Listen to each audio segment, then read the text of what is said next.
Halo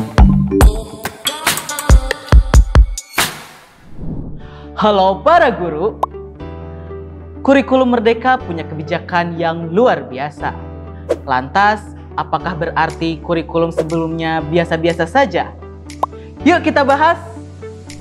Melihat kebijakan seputar pendidikan kita, Kementerian Pendidikan, Kebudayaan, Riset, dan Teknologi sebagai instansi pemerintah yang bertanggung jawab dalam menaungi satuan pendidikan Indonesia menjadi wajah yang mampu merefleksikan pendidikan di Indonesia. Hal ini semakin menguatkan peranannya sebagai instansi yang bertugas memunculkan kebijakan seputar pengembangan, pemahaman, atau berbagai kegiatan lain seputar penyelenggaraan pendidikan, kebudayaan, ilmu pengetahuan, riset dan teknologi dalam penyelenggaraan pemerintahan. Kemendikbudristek melalui menterinya, Nadiem Anwar Makarim, dalam menjalankan tugasnya memang cukup menjadi perhatian publik atas tiap terobosan yang dikeluarkannya. Merdeka Belajar menjadi produk kebijakan yang hingga kini ramai menjadi basis perubahan mekanisme pendidikan di negeri kita. Misalnya, di awal kebijakan ini yang merubah target pembelajaran, penghapusan ujian nasional, sekolah atau organisasi penggerak, penambahan requirement pegawai pemerintah dengan perjanjian kontrak guru, perubahan nominal mekanisme dana BOS, dan banyak kebijakan lainnya yang dikemas dengan Merdeka Belajar per episode sampai yang paling baru ialah Merdeka Belajar episode 15 yang membahas tentang kurikulum Merdeka dan platform Merdeka Mengajar. Kedua ini adalah hal yang bisa menggambarkan sejauh mana kebijakan pendidikan berpihak pada perkembangan peserta didik. Dilihat dari urgensinya, kurikulum Merdeka sebagai terobosan pendidikan memang diperuntukkan untuk menciptakan suasana pendidikan kita yang lebih efektif dan efisien, khususnya bagi setiap pelaku pendidikan, baik pengajar dan juga siswa. Apalagi jika kita melihat momentum yang ada bahwa kurikulum ini muncul akibat kebutuhan revitalisasi penyelenggaraan pendidikan di Indonesia setelah pandemi menerpa negeri kita. Tentu ini menjadi momok yang menakutkan karena dapat berdampak pada merosotnya pendidikan di negeri kita. Kemerosotan ini ditandai paling terlihat dengan terjadinya krisis pendidikan.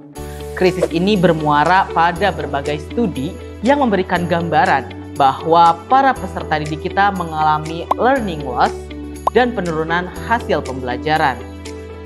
Akibat pandemi ini, pembelajaran jarak jauh yang dilakukan dalam kurun waktu yang lama menepiskan harapan akan terselenggaranya kegiatan belajar mengajar yang mendorong keaktifan siswa menjadi sangat utopis.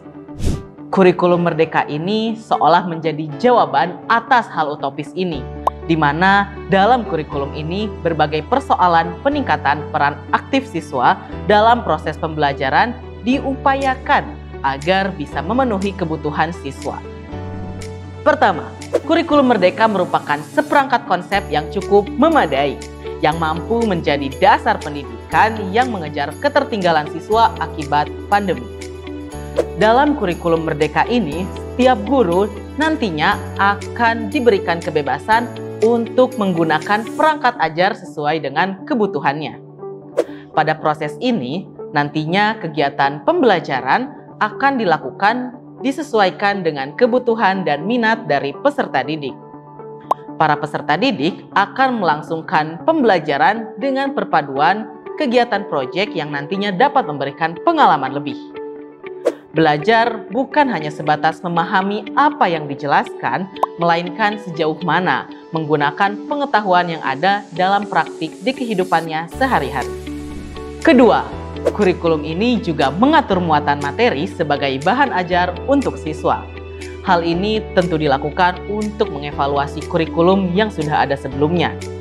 Muatan materi yang diajarkan guru kepada siswa dalam kurikulum ini disesuaikan dengan relevansinya.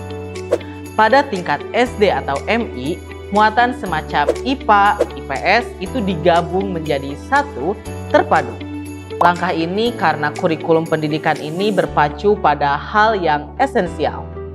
Siswa pada tingkatan ini juga cenderung melihat secara utuh Penggabungan ini juga dilakukan demi menyederhanakan mata pelajaran. Pada tingkat selanjutnya atau tingkat menengah pertama atau yang kita kenal dengan SMP, pada mata pelajaran informatika itu menjadi mata pelajaran yang wajib untuk diampu para guru. Hal ini karena di era digital sekarang, pemahaman teknologi perlu dimasifkan. Mata pelajaran lain seperti prakarya dan seni menjadi mata pelajaran pilihan yang bisa siswa pilih untuk mengembangkan potensi serta minat yang ia miliki. Kurikulum Merdeka mencoba mampu untuk memfasilitasi setiap tumbuh kembang siswa. Yang ketiga, pada jenjang selanjutnya yakni menengah atas atau SMA. Kurikulum ini juga menghilangkan sekat penjurusan IPA dan juga IPS, seperti yang kita tahu dan kita alami selama bertahun-tahun ini. Dihilangkannya penjurusan IPA ataupun IPS menjadikan siswa dapat memilih mata pelajaran apa saja yang akan dia ampu sesuai dengan minat serta bakatnya. Hal ini tentu akan menjadikan siswa mampu mengambil peran aktifnya serta dapat mempertimbangkan pendidikan yang ia alami. Peserta didik pada hal ini juga tidak hanya menjadi objek yang menerima apa saja yang ia harus terima, melainkan juga menjadi subjek yang memiliki kewenangan penuh atas kebutuhan dirinya. Setiap pertimbangan yang diambil tentu akan berimplikasi pada terciptanya peserta didik yang tidak hanya matang secara akademis, namun juga secara moral, mental, hingga sebagai sosok yang utuh sebagai generasi penerus bangsa. Dengan dihilangkannya pensekatan atau penjurusan ini, nantinya juga akan menghilangkan pandangan-pandangan antara jurusan mana yang lebih pintar gitu. Karena kita mengenal selalu bahwa jurusan IPA itu selalu lebih pintar daripada jurusan IPS. Nah, tentu paradigma tersebut akan menghilang. Sehingga pendidikan akan berjalan memerdekakan peserta didik dan juga setiap dari mereka memiliki kesempatan yang sama serta setara dalam menggapai cita-cita dan juga masa depannya yang disusun dan juga diproyeksikan melalui pendidikan di negeri kita. Bagi peserta didik, aspek kurikulum ini juga berdampak pada keaktifannya sebagai sasaran pendidikan. Setiap peserta didik akan sukar mencapai capaian pendidikan tertentu yang hanya menjadi catatan dan ditentukan oleh kurikulum. Sebab kurikulum yang semacam ini hanya memiliki orientasi pada target angka belaka. Sehingga murid cenderung akan merasa terbebani dengan target-target dari angka-angka ini. Padahal dalam pembelajaran, setiap murid tidak hanya terfokus pada angka itu, melainkan setiap murid juga memiliki kesempatan untuk mengembangkan segmen lain seperti karakter, pola pikir, sampai kematangan kepribadian yang pasti dibutuhkannya untuk menjadi pribadi yang lebih baik lagi nantinya dalam menjalani kehidupan berbangsa dan bernegara. Nah, dengan diterapkannya kurikulum yang dapat menyesuaikan dengan kebutuhan satuan pendidikan, harapannya penyelenggaraan pendidikan di negeri kita menjadi semakin baik lagi. Semoga setiap peserta didik dapat mendapatkan pengalaman yang dalam dan juga luas, serta nantinya dapat mengimplementasikan pemahamannya dalam penyelenggaraan pendidikan di kehidupan yang syarat akan perkembangan zaman. Nah, para guru, itulah kebijakan yang diterapkan oleh Kurikulum Merdeka.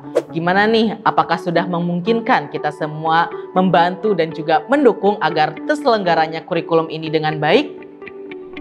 Nah, enaknya pada episode selanjutnya kita bahas apa ya? Yuk sharing di kolom komentar. Sampai jumpa pada video selanjutnya. Terima kasih. Dadah!